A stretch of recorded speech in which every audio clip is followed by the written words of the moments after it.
Chilli powder అన్ని రకాల వంటలకు పచ్చళ్లకు సరైన chilli powder. No colour, no chemicals.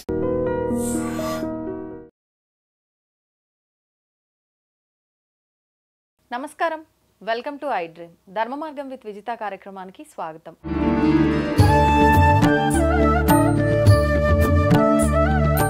ప్రస్తుతం మనతో పాటు ఉన్నారు ప్రముఖ ఆధ్యాత్మికవేత్త ప్రొఫెసర్ సత్యనారాయణ మూర్తి గారు. ఇప్పుడు వారితో మాట్లాడి మరిన్ని విషయాలు తెలుసుకుందాం.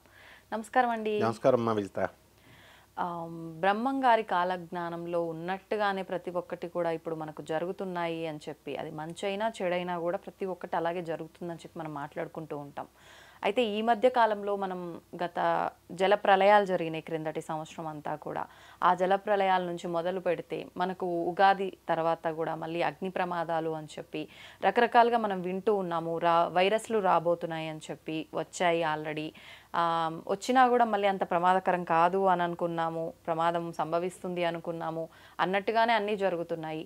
కొన్ని అంటే వాహనాలు, గాల్లో ఎగిరే వాహనాలకు సంబంధించిన ప్రమాదాలు అని అంటే వాహనాలు ఏముంటాయి, గాల్లో విమానాలు ఉంటాయి.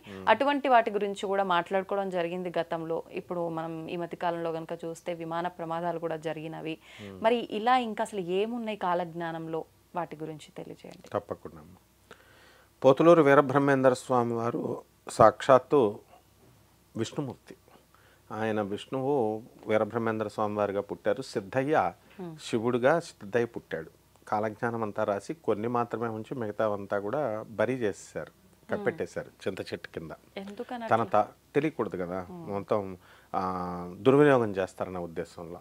ఆ చెప్పిన కొన్ని శాంపుల్స్లోనే ఆయన ఏం చెప్పారు, జల ప్రళయాలు వస్తాయన్నారు, వచ్చినాయి. తర్వాత చక్కగా ఈ 2025 సంవత్సరం నుంచి ఈయన ఒక్కటే చెప్పిందే కాకుండా నాస్ట్రోడామస్, ఫ్రాన్స్కి చెందిన ఆస్ట్రాలజరు, తర్వాత వంగా బాబా, కళ్ళు లేనటువంటి ఆమె బల్గేరియన్ దేశస్తురాలు ఆస్ట్రాలజరు, వీళ్ళంతా కూడా చెప్పారు 2025 నుంచి అని వీళ్ళు చెప్పారు. బ్రహ్మం గారు ఏం చెప్పారంటే మీనరాశిలోకి శని ప్రవేశించిన తర్వాత అన్నారు. మనకి మీనరాశిలో నుంచి శని ఎప్పుడు ప్రవేశించాడంటే మార్చి 29, 2025 సంవత్సరంలో ప్రవేశించాడు. దీనివల్ల మనకి మొట్టమొదట జలప్రయాణం, తర్వాత ఎర్త్ క్వేక్ వచ్చింది. మయనార్లో జరిగింది, థాయిలాండ్లో, బ్యాంకాక్లో, ఇవన్నీ ఎర్త్ క్వేక్, ఇస్లామాబాద్ అన్నీ కూడా. తర్వాత యుద్ధాలు అన్నారు. పాకిస్తాన్ అండ్ ఇండియాకి మనకి సర్జికల్ స్ట్రైక్ మొన్న మళ్ళీ జరగడం, పహల్గామ్ దాడి తర్వాత 2 జరిగినాయి. యుక్రెయిన్ అండ్ రష్యాకి వారు ఇంకా జరుగుతూనే ఉంది. తర్వాత దానికి ఒక రెజల్యూషన్ వస్తుందన్నారు వంగాబాబా గారు, వస్తుంది ఇప్పుడు. అలాగే నెక్స్ట్ మళ్ళీ ఈ యొక్క ప్లేన్ క్రాషెస్ నువ్వు అన్నట్టుగా ఆకాశంలో నుంచి పక్షులు పడిపోతాయి అన్నారు. అది కోడెడ్ లాంగ్వేజ్లో చెప్తారన్నమాట. సో ఆకాశంలో ఉన్నటువంటి దీంట్కి ఎప్పుడు జరుగుద్ది అన్నారంటే శని మీనరాశిలో ఉన్నప్పుడు జరుగుద్ది అన్నారు. నిన్న జరిగినటువంటి అహ్మదాబాద్లో ప్లేన్ పడిపోవడం. ఈ విధంగా మనకి ఈ టైంని ఈజీగా ప్రెడిక్ట్ చేయొచ్చు. మనం అనేక కాలజ్ఞానాల్లో అనేక సార్లు మనం చెప్తూ వీరబ్రహ్మేంద్ర స్వాములు వారు చెప్పింది అక్షరాల జరిగినటువంటి ఇన్సిడెంట్స్ 2025 గురులో శని మీనరాశిలోకి వచ్చినప్పుడేమో ఈ యొక్క యుద్ధాలు, వర్షాలు కూడా తక్కువగా ఉండడము, క్షామం రావడము, వైరస్లు వస్తాయన్నారు, కరోనా మళ్ళీ మ్యూటేషన్ చెంది వేరే రూపంలోకి రావడము, ఇవన్నీ కూడా జరిగినాయి. అండ్ ఈవెన్ ఆంధ్రప్రదేశ్ గవర్నమెంట్ కూడా హాస్పిటల్స్ అన్నీ ఓపెన్ చేసి అరేంజ్మెంట్స్ అన్నీ చేయమని అన్ని గవర్నమెంట్స్ కూడా అలర్ట్ అయిపోయినాయి. నెక్స్ట్ అయితే అది అంత బలంగా రాదు అని చెప్పారు. నెక్స్ట్ శని మేషరాశిలోకి వచ్చినప్పుడు అంటే నెక్స్ట్ అనదర్ 2.5 years 2027.5లో కూడా వైరల్ ఇవన్నీ కూడా బయోవారల్ రావడము. అంటే ఇప్పుడు చైనా వాళ్ళు ఏం చేశారంటే ఒక వైరస్ని అమెరికాకు పంపించారు. వాళ్ళు అరెస్ట్ అయ్యారు, 2 సైంటిస్టులు, లేడీ అండ్ జెంట్, కొత్త రకం వైరస్ని. ఆ వైరస్ దీన్నే బయోవార్స్ అంటారు. అంటే ఏ విధంగా అయితే ఇప్పుడు మన కరోనా ఎలాగైతే పంపించారో అలా అమెరికాకు కూడా మొన్న రీసెంట్గా జూన్ నెలలోనే జరిగింది అది. ఆ విధంగా ఇలాంటి బయోవార్స్ వస్తాయన్నారు. ఆ తర్వాత శని మనకి వృషభ రాశిలోకి వచ్చినప్పుడు ఎక్కువ అధికంగా మరణాలు, వైరస్ మ్యూటేషన్స్ చెందడము, యమదూతలు భూమి మీదకి వచ్చి కరాళ్ళ నృత్యం చేస్తాయి అని చెప్పారు. అంటే కరోనాలో గుట్టలుగా ఎలా అయితే చనిపోయారో ఆ విధంగా డెత్ రేట్ ఎక్కువ ఉంటుంది అన్నారు. సో ఈ యొక్క దైవ రక్షణలో ఉన్నటువంటి వాళ్ళు బ్రతుకుతారని నిన్న జరిగినటువంటి ఈ యొక్క అహ్మదాబాద్ విమాన క్రాష్లో ఒక వ్యక్తి బతికి నడిచి రావడం ఎంత ఆశ్చర్యం. మందిలో విమానం పడిపోవటము, ఒక్కడు బతకటం అసలు విచిత్రం అనమాట. ఎందుకంటే జస్ట్ చిన్న జర్క్ వస్తేనే, బస్సులో చిన్న జర్క్ వస్తేనే నడుము విరిగిపోతుంది. అలాంటిది ప్లేన్కి అంత ఇది జరిగి అతను జేమ్స్ బాండ్ లాగా నడిచి వస్తున్నాడంటే విచిత్రం అనమాట. సో దీనికి సంబంధించి మహాభారతంలో ఒక కథ ఉందన్నమాట. అదేమిటంటే ఒక పక్షి ఆకాశంలో పైకి వెళుతుంది. అది ఎవరో బాణం వేశారు, యుద్ధం జరుగుతున్న వాళ్ళు. అది దానికి తగిలి గుడ్డు, భయంతో గుడ్డు ఆకాశంలో నుంచి పెట్టేసింది. పెట్టేస్తే అది భక్తురాలు ఆ పక్షి. కృష్ణ నా బిడ్డను రక్షించు అని అడిగింది. అడగానే కృష్ణుడు వెంటనే అటెండ్ అయిపోతాడు. మనం ప్రేయర్స్ని దేవుడు వెంటనే తీసుకుంటాడు. సో వెంటనే ఒక యోధుడు బాణం వేయడం ఏనుక్కి, ఆ ఏనుగు మెదడు ఎంత ఉంటుంది కదా, అది వచ్చి భూమి మీద పడ్డం. ఆ భూమి మీద ఆకాశంలో నుంచి పడినటువంటి ఆ గుడ్డు వచ్చి ఈ మెదడు మీద పడ్డం, సంరక్షణ. మళ్ళీ ఇంకొక యోధుడు బాణం ఏనుగు బొమ్మని ఏనుగుకి ఇలా బాణం వేయగానే ఆ ఏనుగుకి ఉన్న గంట కడతాం కదా, పెద్ద గంట, ఆ గంట తెగి దానికి ఆ గుడ్డు పైన ఇలా పడ్డం. 18 days మహా యోధులు, చావేలేని భీష్ముడు చచ్చిపోయాడు. ద్రోణాచార్యుడు వీరుడు, ద్రోణాచార్యుడి చేతిలో ఇది కనుక ఉంటే శివుడు కూడా అడ్డుకోలేడు, కృపాచార్యుడు, అలాంటి వాళ్ళు అందరూ చచ్చిపోయారు. విచిత్రం ఏమిటంటే అర్జునుడిని తీసుకొచ్చిన తర్వాత దైవ సంరక్షణలో ఎలా ఉంటుందని చూపించడం కోసం కృష్ణుడు తీ అంటాడు. అది తీస్తే అది హ్యాచ్ అయిపోయి పక్షి గుడ్డు పిల్లైపోయి ఆకాశంలోకి ఎగిరిపోతుంది. ఆ విధంగా ఈ మధ్యన కూడా ఒక 2 years బ్యాక్ ట్రైన్లో ఒక అమ్మాయి డెలివరీ అయింది. బాత్రూంలో ఉంది. బాత్రూంలో డెలివరీ అయితే ఆ టాయిలెట్ గుండా బేబీ పడిపోయాడు. బేబీ పడిపోతే యూట్యూబ్లో కూడా ఉంది అది. బేబీ పడిపోతే ఆ పిల్లాడు డేస్ బేబీ బ్రతికాడు. అంటే దీన్ని బట్టి మనకు అర్థమైంది ఏంటంటే డెస్టినీ రక్షిస్తుంది అని. కాబట్టి పోతులూరు వీరబ్రహ్మేంద్ర స్వామి వారి కాలజ్ఞానము డెస్టినీ. ఆయన సాక్షాత్తు దేవుళ్లాగా చూడాలి. కాబట్టి ప్లేన్ క్రాషెస్ జరుగుతాయన్నారు, మనకి భయం వేస్తుంది. అందరూ చచ్చిపోతారా అంటే అమ్మో, ఆయన ఏం చెప్తున్నారు? ధర్మాన్ని పాటించండి. ఎలాగో దగ్గరగా వచ్చాము, 2000 యుగ ధర్మం అయిపోతుంది, సత్యయుగం మారుతోందని. అలాగే కాశీనాథ్ మహారాజ్ గారు, కాశీనాథ్ మిశ్రా అని, ఆయన దీని గురించి క్లియర్గా చెప్తున్నారు. పంచసకులు రాసినటువంటి భవిష్యమాలిక అన్న దాంట్లో పూరి జగన్నాథ స్వామి టెంపుల్, కృష్ణుడు భక్తులు వాళ్ళు, పంచసకులు వాళ్ళు రాశారు క్లియర్గా. కలియుగాంతం అయిపోయింది, 1999తోనే అయిపోయింది, యుగధర్మం మారింది, ఇప్పుడు సత్యయుగం జరుగుతోంది, ధర్మం మారింది అని. ఇక్రాల మా గురువుగారు అయినటువంటి ఇక్రాల వేదవ్యాస్ గారు, IAS PhD ఆయన కూడా కలియుగాంతం 1999 అని రాశారు. అంటే కృష్ణుడు అయిపోయిన 5000 సంవత్సరాలు ఆయన గోలోకానికి వెళ్ళిపోయేటప్పుడు అక్కడి నుంచి 1999కి 5000 years కంప్లీటెడ్ అనమాట కలియుగం. మనం మామూలుగా మనమైతే 2024 అని ఇప్పుడు మనం చదువుకుంటున్నాం, ఇది ఇంగ్లీష్ క్యాలెండర్. సో ఇలాంటి స్కేల్స్ డిఫరెన్సెస్ ఉంటాయి. మొత్తం మీద వీళ్ళంతా మహాత్ములు ఎవరు చెప్పినా సరే కలియుగాంతం అనేటటువంటిది బ్రహ్మంగారు చెప్పింది ఇంతవరకు ఏది కూడా ఫెయిల్ అవ్వలేదమ్మా. సినిమా యాక్టర్లు ముఖానికి రంగు రాసుకున్న వాళ్ళు మినిస్టర్స్ అవుతారు, పరిపాలన చేస్తారన్నారమ్మా, అయ్యారమ్మా. సినిమా హీరోయిన్లే అనుకుంటారు, యాంకర్ కూడా అయింది. స్మితా ఇరానీ ఆమె టెలికాస్ట్ టీవీలో యాంకర్గా చేసి ఆమె టీవీలో ఆర్టిస్ట్గా ఉన్నది. స్మృతి ఇరానీ ఆమె హ్యూమన్ రిసోర్సెస్ డెవలప్, మానవ వనరుల శాఖ మోడీ గారే పెట్టారు, చక్కగా చేసింది.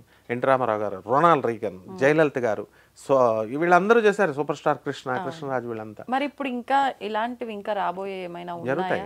అన్ని జరుగుతాయి. ఏం జరిగే అవకాశం ఉందంటారు? తిడుతున్నారు కదమ్మా, ఇప్పుడు వృషభ రాశిలోకి శని వస్తే 1000 మంది చచ్చిపోతారు అని చెప్తుంటే వీడికి అసలు కాలజ్ఞానం. Vijitha madam please edit this, ఈయన అసలు ఇంటర్వ్యూకి పిలొద్దు అని అంటున్నారు. మరి నేనేం చెప్పు. ఇంకా ఈ పాయింట్ ఎక్కడ పట్టారు మీరు? మనం గతంలో నువ్వు చేసిన ఇంటర్వ్యూలో ఇవి చెప్పాను కదా నేను కామెంట్లో అనమాట. అప్పుడు సేమ్ ఇలాగే ప్లేన్ క్రాష్ అవుతుంది. ఎందుకంటే నేనే కాదు, అక్కడ శర్మిష్ఠా అని, ఆస్ట్రో శర్మిష్ఠా అని నార్త్ ఇండియాలో చెప్పింది. మనం బ్రహ్మం గారిని, నాస్ట్రాడామస్, మన ఈ వంగా బాబా, వీళ్ళ ముగ్గురిని ఆధారంగా తీసుకొని వాళ్ళ ముగ్గురు చెప్తున్నాం మనం. మరి వేరే వాళ్ళందరూ కూడా మేము దివ్య దృష్టిలో చూసాం, మాకు తెలిసిపోయిందని చెప్పేవాళ్ళని ఏమనకుండా మళ్ళీ వీళ్ళంతా దొంగ పూజలు, దొంగ ఇదిగా ఆ అబద్ధాలు చెప్పేవాళ్ళని వాళ్ళనేమో బహిష్కరించకుండా ఈయన పీకేయండి అంటే ఎట్లా? నేను అందువలన అందువలన నేను వాళ్ళకంటే ముందండి. విజితా మేడం అంటే ఏంటో తెలుసు నాకు, ఎక్కడైతే క్వాలిటీ ఉంటుందో అక్కడే చేస్తుంది. కాబట్టి మనం బ్రహ్మంగారు చెప్పినటువంటి కాలజ్ఞానం క్వాలిటీ అమ్మా. అందువలన నేను ప్రేక్షకులకు ఏంటంటే ప్రార్థించి చెప్పేది, ఖచ్చితంగా వీరబ్రహ్మేంద్ర స్వాముల వారు మహాయోగి. వంగాబాబా కళ్ళు లేకుండా తపస్సు చేసిందమ్మ. ఒఠాబో దేశస్తురాలు, బల్గేరియన్ దేశస్తురాలు, అన్ని సిటిజన్షిప్స్ ఉన్నాయి ఆమెకి. యుగస్లావియా సిటిజన్షిప్ ఉంది. నాస్ట్రడామస్ ఆయన ఇచ్చినటువంటిది, గోగినేని బాబు గారు వీళ్ళంతా కూడా ఏదో మామూలుగా ఇచ్చారు అని అన్న వాళ్ళకి అంతర్లీనంగా వాళ్ళకి రెస్పెక్ట్ ఉంది. బికాస్ అందరూ కూడా రెస్పెక్ట్ చేసే పర్సన్స్ వీళ్ళు ముగ్గురు కూడా. వాళ్ళు ఏమంటున్నారు, హ్యుమానిటీ దగ్గరకు వచ్చింది కాబట్టి ఏదో కలియుగాంతం అయిపోతుంది, భూములన్నీ పగిలిపోతాయి, ఆకాశం చీకటి అయిపోతుంది అట్లా చెప్పట్లా. కలియుగ భవిష్యోత్తర పురాణం కూడా క్లియర్గా చెప్తుందమ్మా. ధర్మాన్ని పాటించమని చెప్తున్నారు. కాశీరాజ్ మిశ్రా గారు, శోభారాజు గారు అన్నమయ్య కీర్తనలు ఆవిడ ఒక బెల్ట్ ఉంది, కల్కి అవతారం పుట్టింది అని. వాళ్ళంతా ఒక ధర్మం కోసం చేస్తున్నప్పుడు ధర్మం పాటించమంటున్నారు అంతే. కాబట్టి మనం చేస్తే దాంట్లో లాస్ ఏముంది? కాబట్టి ప్రళయాలు, ఈ అగ్ని ప్రమాదాలు జరుగుతాయి ఇంకా కూడా. తర్వాత వైరస్లు ఇంకా మన గురుగారు అయినటువంటి హిమాలయ యోగి ప్రభాకర్ గారు కూడా చెప్పారు 82 వైరస్లు వస్తాయని చెప్తున్నారు. మరి వీళ్ళంతా మ్యుటేషన్స్ చెందుతూ ఉంటాయి వైరస్లు. సో పెద్దలు ఎవరు చెప్పినా, మహాత్ములు ఎవరు చెప్పినా ఇలాగ మ్యుటేషన్ అనేది మనకి మోడర్న్ సైన్స్ కూడా అదే చెప్తుంది. కాబట్టి ఇలా వైరస్లు దాడి ఉంటుంది, బయోవార్ ఉంటుంది. అండ్ మా స్ట్రాంగెస్ట్ పర్సన్ మోడీ గారు ఉన్నారు కాబట్టి యుద్ధాలను ఆపారు.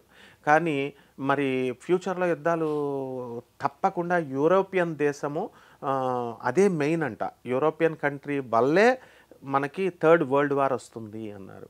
అండ్ బుద్ధిజం కూడా, బుద్ధిజం ఆల్ రిలీజియన్స్, ఇస్లాం, క్రిస్టియానిటీ, ఆల్ రిలీజియన్స్ ఏదన్నా తీసుకో, some person comes from India. Name చేయలేదు వాళ్ళు, కల్కి అని నేమ్ చేయలేదు. అన్ని మతాలు, బుద్ధిజం చెప్పింది, జొరాస్ట్రియన్ చెప్పింది, సిక్కిజం చెప్పింది, అన్ని మతాలు ఇంచుమించు, ఇస్లాం కూడా చెప్పింది. ఇండియా నుంచి ఒకడు వస్తాడు. ఆ వచ్చినటువంటి వాడు మొత్తం థర్డ్ వరల్డ్ అన్ని దేశాల మీద కంట్రోల్ తీసుకొని థర్డ్ వరల్డ్ వార్లో జరగబోయేటటువంటి దాన్ని లీడ్ తీసుకుంటాడు అని క్లియర్గా చెప్పింది.